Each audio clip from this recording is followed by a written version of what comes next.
ఇప్పుడు మొన్నటి వరకన్నా నా రాజన్ ఫైట్ చేసింది నేను, ఇప్పుడు ప్రాపర్టీ కోసం చేస్తున్నాను అని వాళ్ళు చెప్తే దీని గురించి డిస్కస్ చేయడం కూడా నాకు చాలా చిరాగ్గా ఉంది.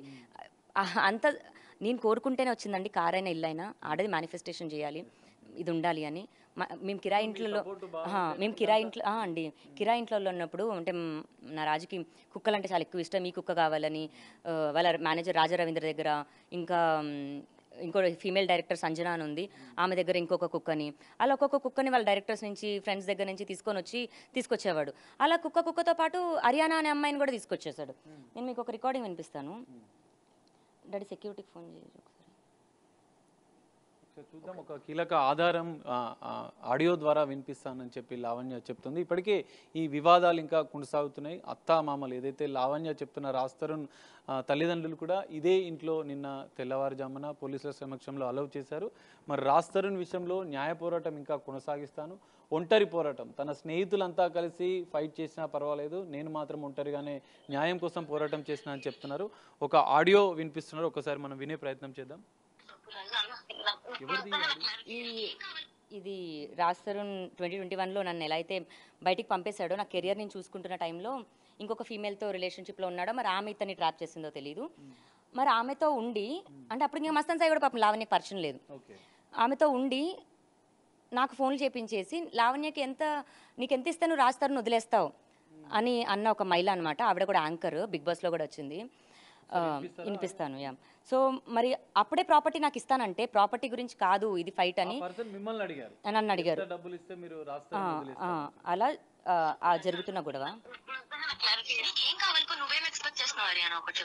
నేనేం చేసిన లైఫ్ లో నేను నా ఇంట్లో చెప్పేసుకున్నాను, నా లైఫ్ లో ఈ అబ్బాయి మాత్రం మన ఇంట్లో ఫ్యామిలీ మెంబర్ నాతో ట్రావెల్ అవుతాడు అని.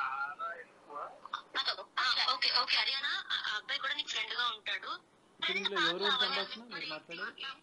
మీ పేరు విన్నారు కదా ఇందులో, ఆ అమ్మాయి రాజ్ తరుణ్ ఇక్కడ ఉన్నారు.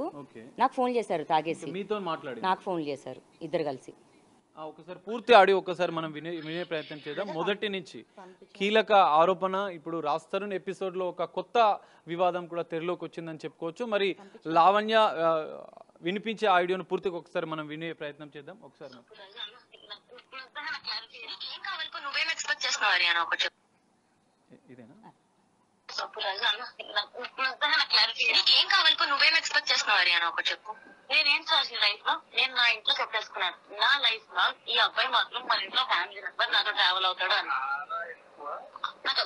ఓకే ఓకే హరియానా, ఆ అబ్బాయి కూడా నీకు ఫ్రెండ్ గా ఉంటాడు. ఫ్రెండ్ కాదు లావణ్య, మరి ఏంటి హరియానా? చెప్పు ఏంటి ఇప్పుడు చెప్పు, పేరు చెప్పు చెప్పు. ఏం చెప్పు, ఫ్రెండ్ నాకు చాలా ఎక్కువ, నాకు చాలా ఇంపార్టెంట్. మనిషి నాకు అవసరం లేదు, అవసరం లేదు, ఈ మనిషి నాకు ఉండాలి లైఫ్ లాంగ్. మనం యాజ్ సింపుల్ యాజ్ దట్. ఉండకపోతే ఏం చేస్తావు? బుర్ర గోడకేసి బాదుకుంటాం. ఓకే, అందుకని ఏం చేస్తాను కానీ ఉండకుండా ఉండదు. ఇది ఫైన్. ఇదేనా ఇద్దరు కలిసి నాకు చెప్పాలనుకుంది? నేను కాదమ్మా, నేను ఫస్ట్ క్లాస్ కి చెప్పాను డిసిషన్. సో ఇది కూడా ఆల్రెడీ నువ్వు ఇంట్లో చెప్పావు అంతే కదా? నేనైతే చెప్పాను లావణ్య. ఓకే, అంటే ఇప్పుడు నువ్వు చెప్పావు ఫ్రెండ్ గా కావాలి అబ్బాయి నీకు, నేను రెస్పెక్ట్ చేస్తాను. సరే సరే వెల్ విషరా ఏంటది? ఏంటి ఒక పేరు చెప్పండి నాకు, కన్ఫర్మ్ వస్తుంది కదా. గంట సేపు మాట్లాడుతున్నాము, మరి ఏంటన్నది లేకుండా మీ ఇద్దరు మాట్లాడుతున్నారు. పబ్బడీసా, లేకపోతే రిలేషన్షిప్ లో ఉన్నారా, ఇల్లీగల్ అఫేరా, లేకపోతే పెళ్లి చేసుకుంటారా, లవ్ లో ఉన్నారా, లేకపోతే ఏంటి? చెప్పు చెప్పు చెప్పు చెప్పు. అదే కదా, నేను కాదనట్లేదు చిన్నోడా, నీకు ఒక ఫ్రెండ్. సో ఇలా ఈ రోజు నుంచి ఇవన్నీ కూడా నేను బయట పెడతాను. రాజ్ తరుణ్ పరువు పోకూడదు అన్న దగ్గరే ఇదాగాను. 2021 ఎండింగ్లో అనుకుంటా అండి ఆ రికార్డింగ్. ఇద్దరు నాకు ఎంత టార్చర్ పెట్టారు. నేను మళ్ళీ నా కెరియర్ స్టార్ట్ చేయడానికి డీజేయింగ్ అని గోవాకి వెళ్ళిన నేను 3 నెలల్లో బట్టలు సదురుకొని వెనక్కి రావాల్సి వచ్చింది. రాజ్ తరుణ్ మేనేజర్ స్వయంగా నాకు కాల్ చేసి, నువ్వు రాకపోతే ఇక్కడ నీ సంసారం పోయేటట్టుందమ్మా అని అంటే నేను భయపడి మళ్ళీ వెనక్కి వచ్చేసాను. ఎందుకంటే అదే అమ్మాయికి నేను రిక్వెస్ట్ చేశాను, సరే నువ్వు ఇష్టపడుతున్నావా, మీ ఇద్దరికి ఆ కనెక్షన్ ఉందా, ఉండండి, ఇన్ రిటర్న్ నాకేమొద్దు, డాగ్స్ని చూసుకోండి అని. ఎందుకంటే ఆమె కండిషన్ ఏంటంటే ఆమె వచ్చి ఇక్కడ లివ్ ఇన్ ఉంటుందంట, డాగ్స్ని తీసుకెళ్ళిపోవాలంట. నేను వెళ్ళి కూడా 2-3 నెలలు కాలేదు, నాకు ఇన్కమ్ సోర్స్ కూడా స్టార్ట్ అవ్వలేదు.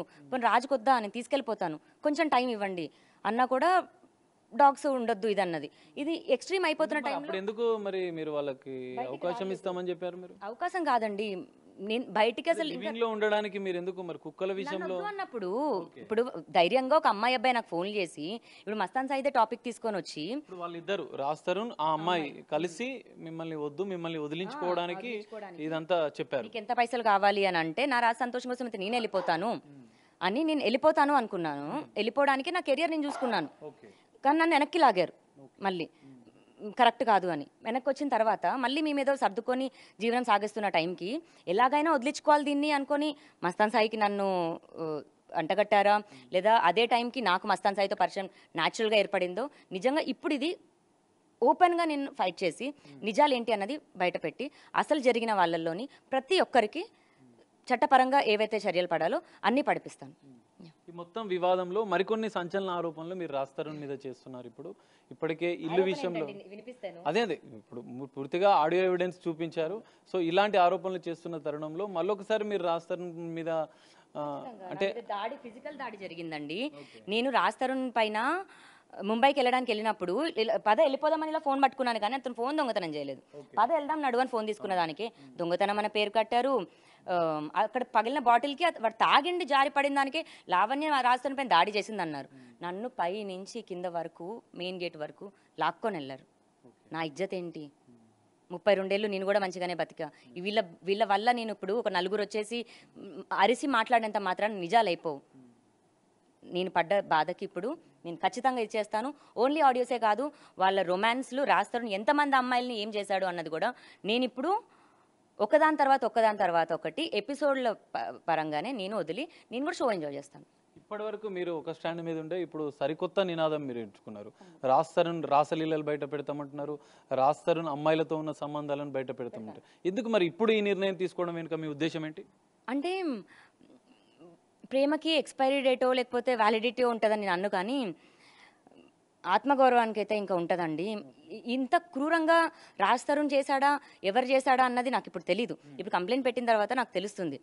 దీని వెనకాల రాజ్ ఏమీ లేదు అంటే వేరు, రాజ్ ఉందంటే మాత్రం గేమ్ కంటిన్యూ చేస్తాను నేను. ఎందుకంటే వాళ్ళు ఆడారు, నేను ఆపేయాలనుకుని ఫుల్ స్టాప్. మీరు అడిగిన ఫస్ట్ క్వశ్చన్కి ఆన్సర్ ఫుల్ స్టాప్ నేను పెట్టేసి నేను యూఎస్ దానికి కూడా నేను టికెట్ బుక్ చేసుకొని నా ప్రయత్నాలు నేను చేసుకుంటున్నా దాంట్లో. అవునండి, నా టికెట్ కూడా బుక్ అయింది. నేను హ్యాపీగా నా న్యూ లైఫ్ స్టార్ట్ చేసుకుంటున్నాను. నా ఫోన్స్ వాళ్ళు దొబ్బేశారండి, ఇది పిచ్చి ఫోన్ ఇది. నిన్న లేడీస్ వాళ్ళు తీసుకెళ్ళిపోయారు నా ఐఫోన్ కూడా, స్టేషన్లోనే ఉంది, తీసుకోవాలి. కొత్త లైఫ్ స్టార్ట్ చేసుకోవడానికి మళ్ళీ నా మ్యూజిక్ కెరియర్లో నేను స్టార్ట్ చేసుకోవడానికి నేను నా కెరియర్ ప్లానే నేను చేసుకుంటున్నాను. అంటే ఇప్పుడు 33 ఇయర్స్కి మళ్ళీ చాలా కష్టం జీరోతో స్టార్ట్ చేసుకోవడం, కానీ మళ్ళీ అదే పేరెంట్స్ సపోర్ట్తో న్యూ లైఫ్కి ఆగిపోలేను కదండి. ఎన్ని రోజులు నేను దీంట్లోనే ఉండిపోగలను? ముందుకెళ్ళాలి అన్న దాంట్లో నా ఒక్క దాంతోనే కాదు, రాజు కూడా ముందుకెళ్ళాలనుకుని నేను సారీ చెప్పాను. ఈవెన్ మస్తాన్ సాయి కానీ ఎవరికైనా సరే, మనం అందరం మనుషులమే, తప్పులు చేస్తాం. అది మనం యాక్సెప్ట్ చేసినప్పుడే ఇదవుతుంది, మనం మారుతాం. మారి అందరం మంచిగా ఉండాలన్నది నా కోరిక. అది ఎవరికైనా సరే ఆపకుండా చేస్తుంది.